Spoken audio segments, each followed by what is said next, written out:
My name is Brad Lincoln. I am a senior here at SUNY Canton. This is my capstone project presentation, which is done on the United States power grid. The power grid is obviously very important. It involves every aspect of our daily lives here in the modern world. Everything from our computers, the homework we do, to our commute home with the traffic lights. Some history of the power grid. Construction began over 100 years ago here in the U.S. At the time, demand was extremely small. It was limited to maybe some light bulbs and a radio or two. Power plants provided power to local communities, but there was really no interconnection between the communities in regards to the power grid. Distribution channels were one way, meaning that the power was essentially provided to the homes, but there was no way for the home to communicate with the power grid. Much of the current infrastructure that we currently have was built in the 1950s and 60s, so you can see it's getting pretty dated at this point. Current rates of consumption are much higher than they used to be. At the time in 1960, the U.S. population was approximately 180.7 million people. The average rate of consumption at that time was 4,497.9 kilowatt hours. Today, the current population is approximately 326.8 million people, and the average rate of consumption is 10,766 kilowatt hours per year. So you can see that we currently, as a whole in general, consume approximately 4.5 times more energy than we did in the 1960s. So factors that play into a higher consumption rate, a lot can be found in the advanced computer technology and electronics that we use today. Computers consume a huge amount of electricity along with television sets and other electronics along that lines. We have higher standards of living. Back then, maybe there was one black and white TV in every home. Today, there could be 2, maybe 3 big screen TVs in every home. And along with increased temperatures caused by climate change. Concerns regarding the current power grid. One big one is an aging infrastructure. Every year, the American Society of Civil Engineers gives a letter grade to facets of our infrastructure here in the U.S. In 2017, they gave the U.S. power grid D+, which is not very good. Much of the transmission lines were built in the 1950s and 1960s, as stated before. The lines at the time were given a 50-year life expectancy, so we are well over what they were expected to hold up to. Currently, more than 640,000 miles of high voltage lines are at full capacity, meaning they really can't carry any more electricity. And as you can see, from the 1960s to today, if we continue to follow this rate of consumption, we're just going to increase more and more and more. So the lines have exceeded their life expectancy.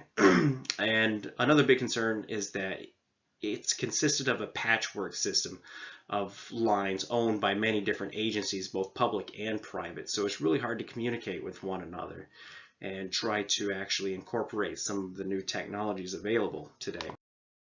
Another concern is fossil fuels. Most electricity is generated from fossil fuels in the United States power grid. Currently, approximately 34% is natural gas, 30% is coal, and there's less than 1% that is petroleum. The burning of fossil fuels emits carbon dioxide into the atmosphere, which is a greenhouse gas. The greenhouse gases essentially trap the sun's radiation, which warms up the atmosphere, warms up the temperature around the globe in general. So there's studies that have been completed that allude to the fact that if we fail to reduce global carbon emissions by 50 to 85% in 2050, that it could possibly result in an increase in temperatures of 2 degrees centigrade. Another concern are power outages. As the grid ages, it becomes more susceptible to power outages and blackouts. In 2015 alone, the U.S. experienced 3,571 power outages. The average duration time was 49 minutes. They've increased 285% since 1984. So what do we do? Where do we go from here? Luckily, there is a solution, and it's called the smart grid, which is essentially a new advanced way or method of delivering power to consumers. The smart grid offers a two-way communication system between consumer and provider. Utilizes computers, automation, and sensor technology that essentially allows the power grid to think on its own. And it increases or decreases demand instantaneously based off of consumers' need and usage. It starts with a smart home. Utilization of smart appliances that can actually communicate with the smart grid, such as thermostats, washing machines, dryers, televisions, TVs, computers, and other electronic devices. The devices can communicate with a digital meter that is attached to the power grid. So this system as a whole is called the Energy Management System, or EMS, and it allows the consumer to track the usage and program the appliances for efficiency. And it can actually allow a consumer to program the devices to operate automatically when power prices are cheaper, which is obviously good for the consumer. Smart distribution methods. The current distribution methods are somewhat linear for the most part. Basically, when a disruption occurs or a tree falls onto a power line, every consumer beyond that disruption has a blackout. The smart grid incorporates automated methods to reroute electricity around the disruption. And this automation will actually allow many consumers beyond the disruptions to actually reduce the disruption time or allow them to eliminate the disruption altogether. The Smart Operations Center. Current operations centers offer a lack of control. Their task is to ensure the power provided is equal to the power being consumed. Fluctuations in energy usage causes spikes or reduction in voltage, which can easily cause blackouts. The smart grid will incorporate new technology called phasor measurement units, or PMUs, which will allow the operations center to measure voltage many times a second versus maybe once every 2 to 4 seconds. This gives the employees at the operations center somewhat of a live feed, more or less, of the power grid and what's going on within it at any given time. Clean energy sources that we will incorporate. So wind energy is a big one. These are virtually zero carbon emitting methods of producing energy. Windmills basically use large blades that capture wind energy. The blades then turn a shaft which are connected to a power generator. This generator produces the electricity, which is then put into the grid. Solar energy is a great method to produce electricity, virtually carbon-free. It captures the sun's radiation, which then converts it into usable energy. These are commonly referred to as photovoltaic systems. Nuclear energy is somewhat controversial, but it is definitely could possibly be a solution.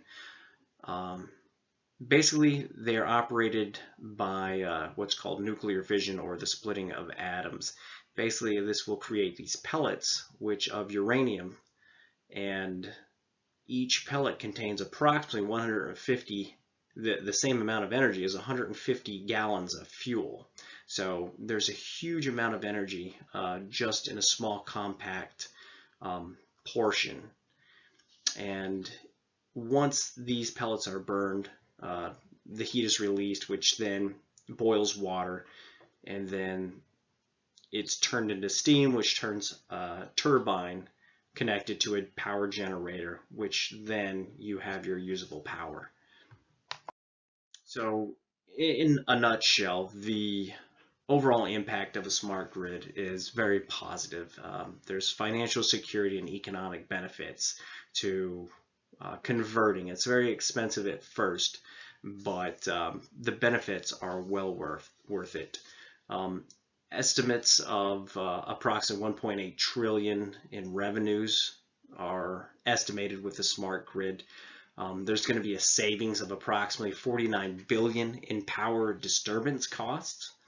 Estimates of $5 to $7 billion put back into the U.S. economy. Security, reduced risk of cyber attacks. Environmental risk will obviously be lowered with utilizing renewable energies and moving away from fossil fuels. And that moving away from fossil fuels will also help us lower our dependency on other countries.